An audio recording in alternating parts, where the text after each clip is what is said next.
on the beach in Hawaii. Welcome back at Smoking and Toasting, and we are all about craft beer, fine spirits, and hand-rolled cigars. Welcome to show number 143, where we're talking about the best light craft beers, and we also did great whiskey gifts for Father's Day. And we're brought to you by B&B Butchers and Restaurant at 1814 Washington Ave in Houston, and in the shops at Clear Fork in Fort Worth. So, Ian,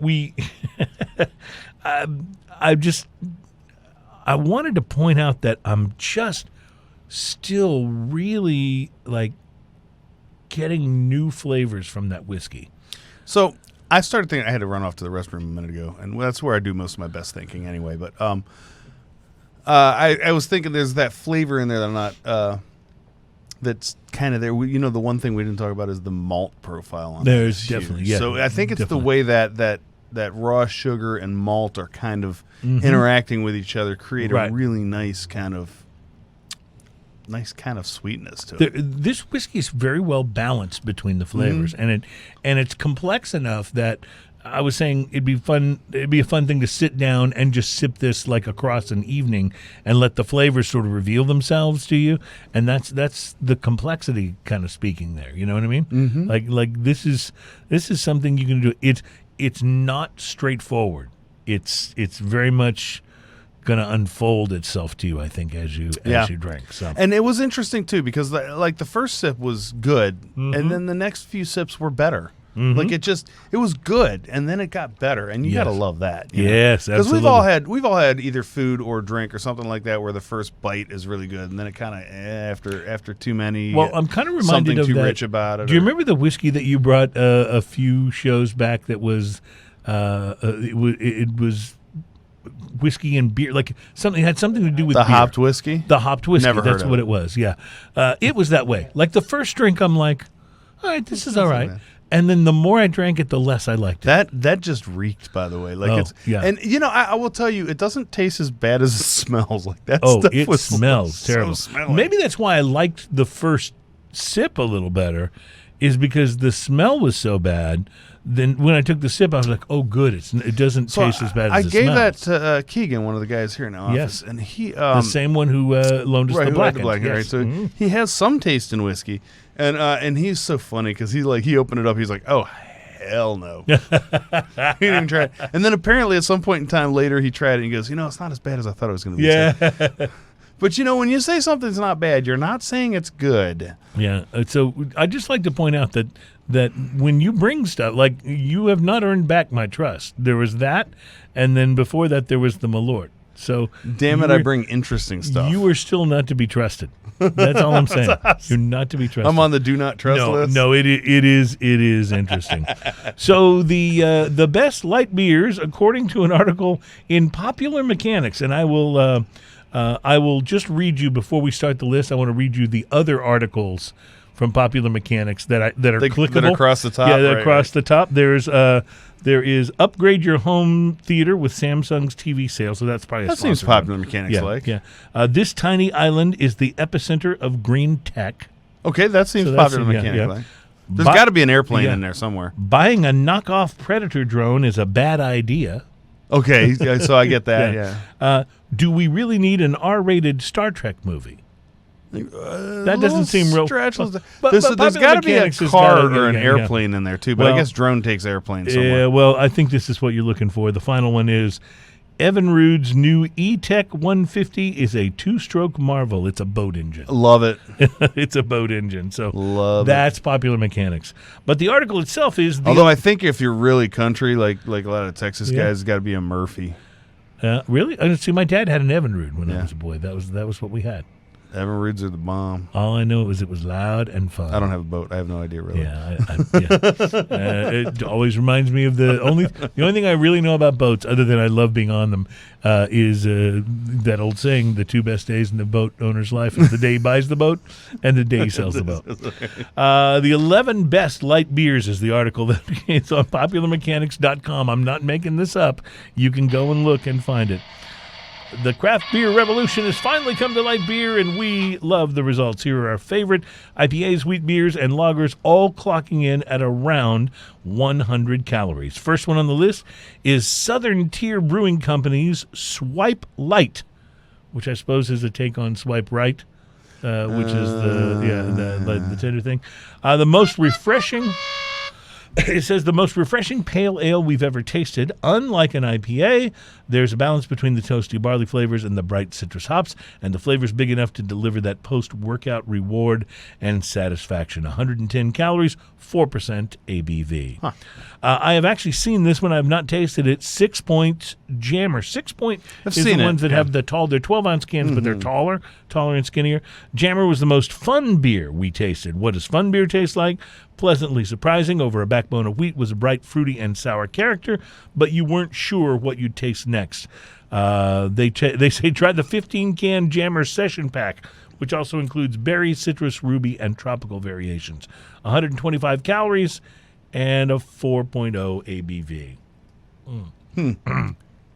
That one looks familiar. What's that one at? That's Session Light. Now you've had the Session Lager in the red cans, right? They say, "Dang, this is refreshing." True to Full Sail Brewing's Session line. Full Sail is the brewery, which provides craft beer takes on classic lagers and easy drinking beers. Session Light indeed tastes like a light American beer, but improved. There's a clean barley malt flavor and none of the odd off flavors that punish you if you let your typical light beer warm up. Or if you let your typical light beer appear in your brewer brew something that they call a craft beer that's not really a craft beer. That's not really a craft beer. We've tried that. Taste in your mouth. We've tried that, yes. 100 calories and ABV of 3.6. Wow. Then there's New Belgium's Mural. Now, I love New Belgium, but I have never seen this beer before. It's produced in collaboration with Mexican craft brewer Primus Cerveceria. It's an alcoholic take on the sweetened fruit drinks known as agua fresca. Mural uses a blend of agave, hibiscus, lime, and watermelon. On a hot day, they say, serve it over ice. So I'm not even really sure it's a beer. But interesting to say serve it over ice. Okay. Yeah, it sounds very interesting. Then there's 26.2 Brew. And it's got a big 26.2 on the can. It's hard not to be flattered when a brewery designs a beer for your favorite pastime, but 26.2 is great on its own merit. Anybody wondering what the 26.2 is? That's the length of a marathon. Of a marathon, yes. Mm-hmm. And so clearly they're aiming at, kind of the same people that Michelob Ultra likes to market to. Like, if you're athletic, drink this beer. This is marathon beer. Yeah. But anyway, it says it's great on its own merit. It's thirst-quenching wheat ale. Gets flavor fortification via Himalayan sea salt and coriander for a smooth brew and a crisp finish. And then there's one that made the other list, Harpoon's Rec League.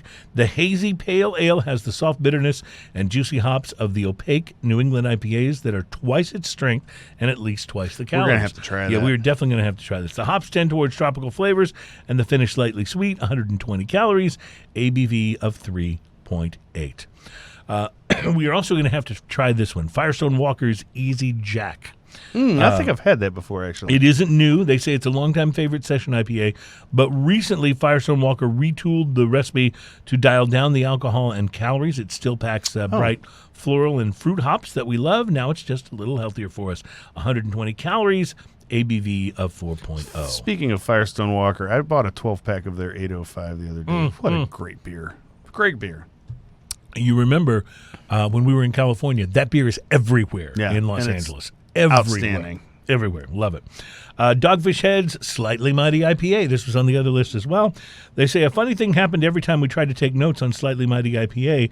The can was empty before we were ready for it to be gone. So naturally we opened another can of this hop-centric IPA with a touch of monk fruit, a natural sweetener, and tried it again and again. 95 calories, ABV of 3.6. This was also on the other list, Boulevard's Easy Sport. This blonde ale tastes more like a wheat beer thanks to the salt and tangerine peel additions and low bitterness. A touch of hops with an orange-like aroma add to the fruity yet dry character. 99 calories, ABV of 4.1.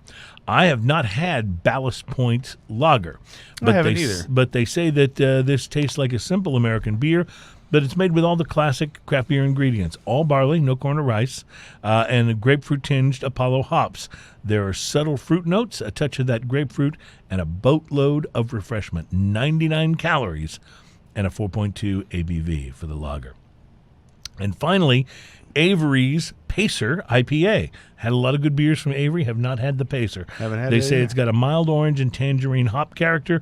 Pacer's on the lighter side of the hoppy brews we tried, but it's by no means watery thanks to a helping of wheat and oats that provide body. 100 calories and an ABV of 4.5. Yep. So what I like about that is that a lot of these are described as not being watery.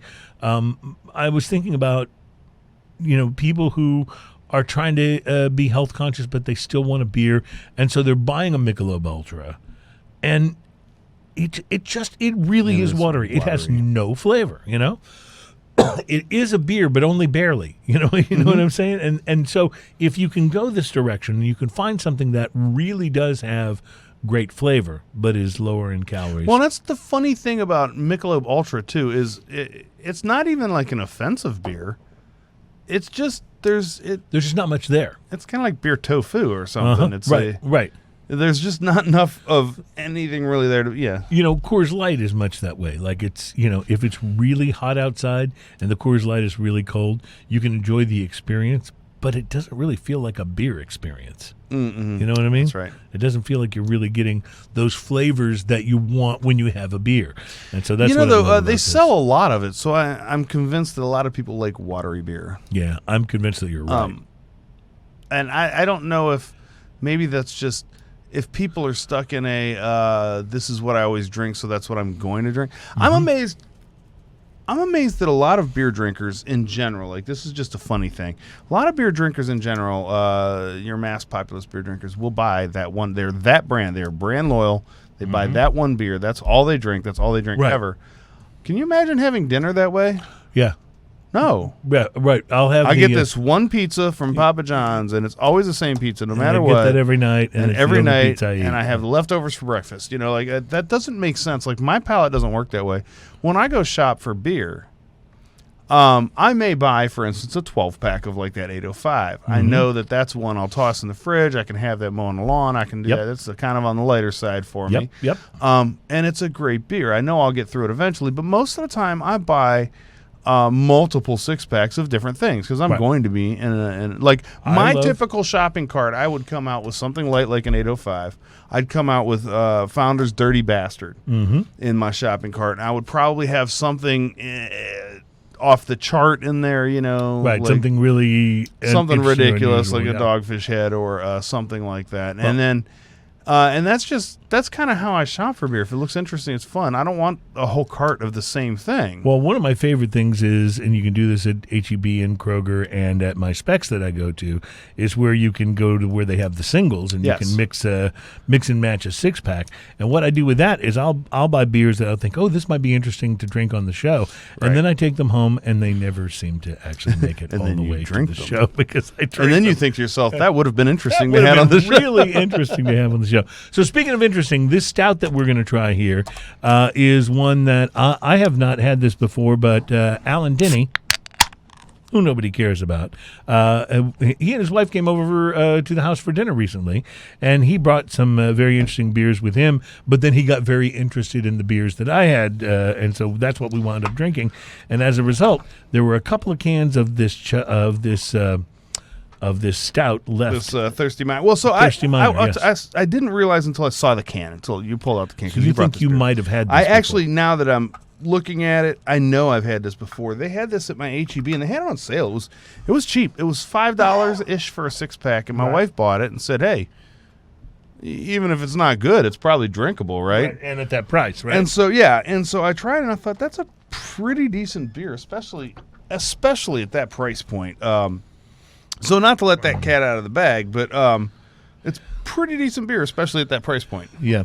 Well, you don't think of a lot of stouts being on the inexpensive side. Well, that's because stouts are more expensive to make. They take more raw materials to make. Right. If you're going to make a stout, you're going to use a lot more malt. I mean, that's it. Like there's no other way to do it. There's no way to make it without using that much malt. And obviously, malt is not one of the cheaper ingredients when you're putting beer together. Right. So malt and hops probably the most expensive ingredients in the beer. I wonder if those ingredients are on the ingredients label in Bud Light. Water, malt, barley, hops. Yeah, I guess they are. But they don't use the yeast. They don't use yeast or wait. Or How rice. can they make a beer without yeast? It's pretty weird, isn't it? But it's not on the ingredient label. Because even if you get some sort of creek, which is a wild yeast kind of thing, you just let nature yeast it. You still call it wild yeast, but apparently they don't put yeast in those at all. This is actually quite good. It's not. I'm not going to like put it up there with some of the, really intense stouts that we've had. Let's talk about that are much more complex. Well, let's talk this about is good and easy. Bad to news drink. and then good news. Okay, so bad news is its mouth feels a little thin. Mm-hmm, Okay, and the flavor But by profile. the way, so is Guinness. You'd call Guinness thin? I think this has about the same mouthfeel as a Guinness. Yes. Oh no! This thing. Guinness has much fuller mouthfeel and silkier bubbles. Well, one of the things that always surprised me about Guinness was that it didn't have a bigger mouthfeel. It's not. People go to it expecting it to be really, really big, and it's not as big as It's you not might as big think. as you think, but this for a stout, I think this has a thin mouthfeel. Also, the bubbles in it are there's not a lot of bubbles in it, not a lot of carbonation in it, Right. which is okay by me, but some people like a little more carbonation. So this comes off a little bit flat, okay? Now, both of those things being said, that might be what some people consider on the downside. The upside is it tastes pretty good. It's got a good chocolate and coffee flavor to it. It's got definite chocolate, and you can tell that cocoa powder. It's got that classic kind of. I put a little too much in there so I could have the little dry chunks that I can break up. It has that kind of feel to it. Like if when you you make your own malts. Yes, if you've ever done that, you know exactly what I'm talking about. By the way, and if you don't, you're way too young. So. So there's a lot to it. But if I remember correctly, like when my wife brought it home, it was like $5 for a 6-pack. That's what I think Alan said. And to it's me, not is bad. $4.99 for a 6-pack. Right. So yeah. I'd say that this is a good drinkable beer. It's also for a stout. And stouts, people think a lot of times stouts have to be high ABV. They don't really. Right. Guinness is right at around the 5% mark. Right. This is 5.5%. This says 5.5. So actually, our highest ABV beer today was the sour. That's right. Yeah, That's which right. was and it wasn't that. Was it 6.5? Yeah, it's 5.7. 5.7. This is 5.5, and we had the 5%. Actually, my 10. show beer, I think, was Your show beer was the biggest beer Was- of the day. the one I was drinking that wasn't part of the show. I think it was one of the big ones. But So, anyway. but this is perfect actually because this is kind of the theme of the show today is So- then the lighter beers. For Here's summer. kind of a fun thing about a beer like this. Not only is it reasonably drinkable, okay, it probably is going to appeal to people who don't normally drink stouts because it's got that so it's sweetness. It's a good early stout. If It's you're got a getting into sweetness like Nestle Quick has sweetness. It It's got says- that kind of. Right. I'm going to use this term, and it's going to be a little funny. It's got a little trashy yumminess to it. I know what you're talking about. You know what I mean? And I like that trashy yumminess. Right. It's got a little trashy yumminess to it, and You know what? Let me see if I can nail this for you. You ever eat Cocoa Puffs or Cocoa Krispies or Yes. whatever that Flintstone Yes. Cocoa Rice Yes. Krispie? Okay, so you know the flavor that the milk has. Yes. Once you've, Trashy that's yumminess. trashy yumminess, and that's exactly what this reminds me of.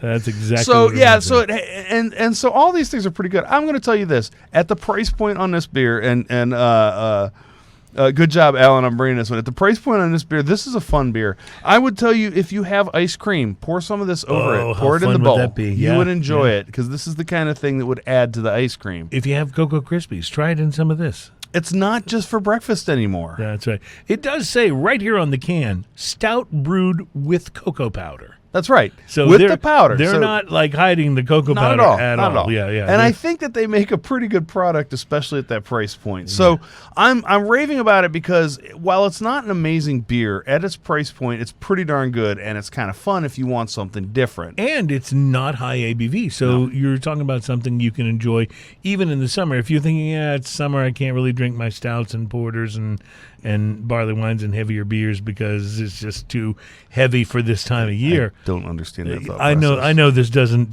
compute for you, and that's okay.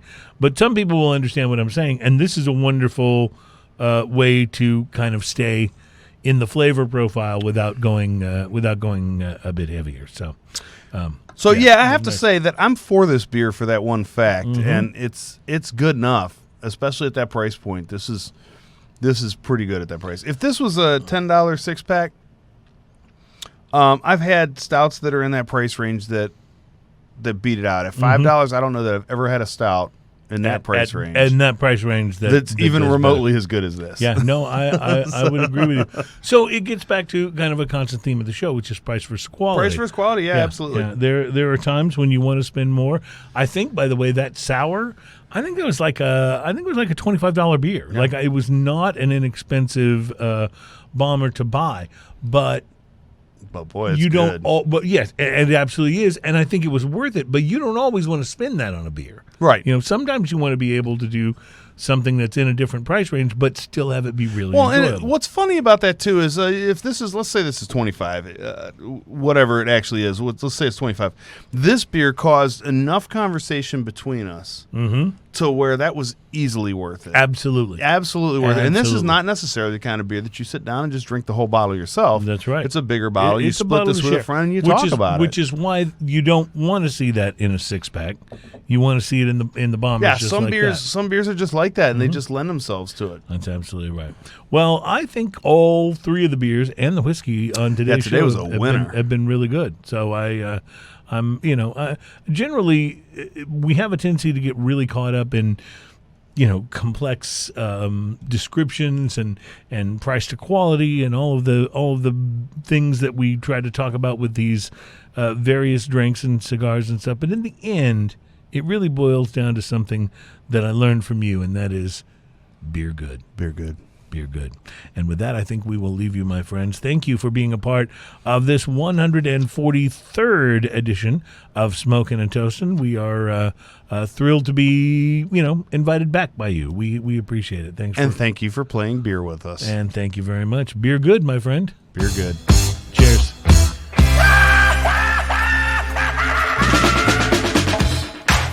Oh, wait, I forgot you were going to sing. Next time.